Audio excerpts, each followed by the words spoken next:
ilallah. L'élégance d'un ultimatum pertinent, car à la fois promesse affectueuse et garantie de rétribution sévère. Un de plusieurs exemples du verbe très haut, car transcendant toutes les couches de l'espace-temps, du concret et de l'abstrait.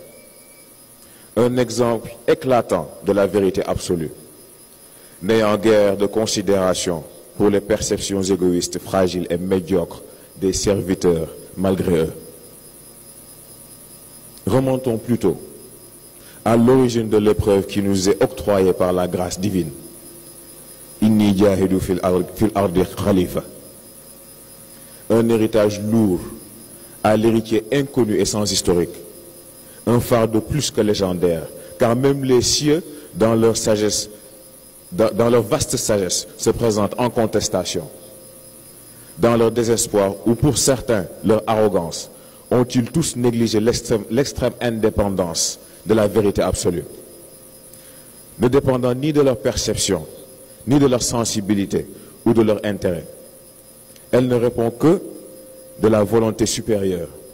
Et ce n'est donc pas une question posée ou un avis demandé, c'est une déclaration officielle, une affirmation directe.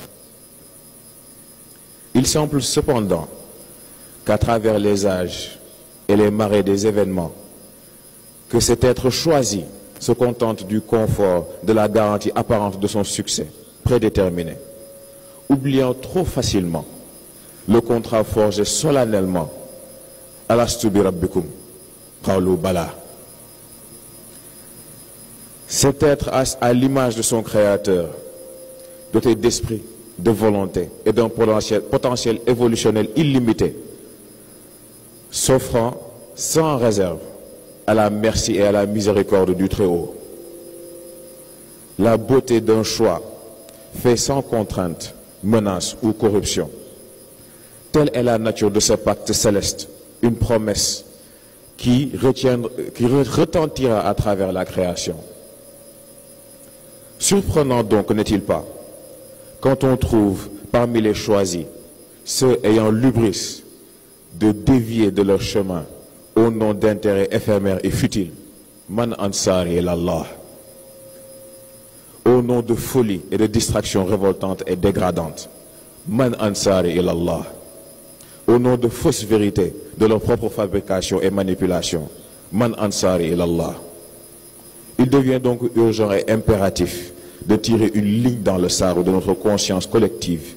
Il est temps de faire séparation entre ceux pour qui servir ne peut signifier autre que l'intention supérieure, et ceux qui, par de leur cœur aveugle, s'évertuent en vain à plier l'architecture céleste pour leur intérêt terrestre. Wassalamu alaikum wa rahmatullah.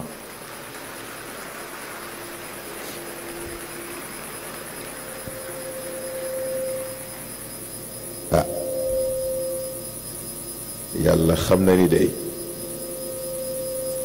waajuñu ko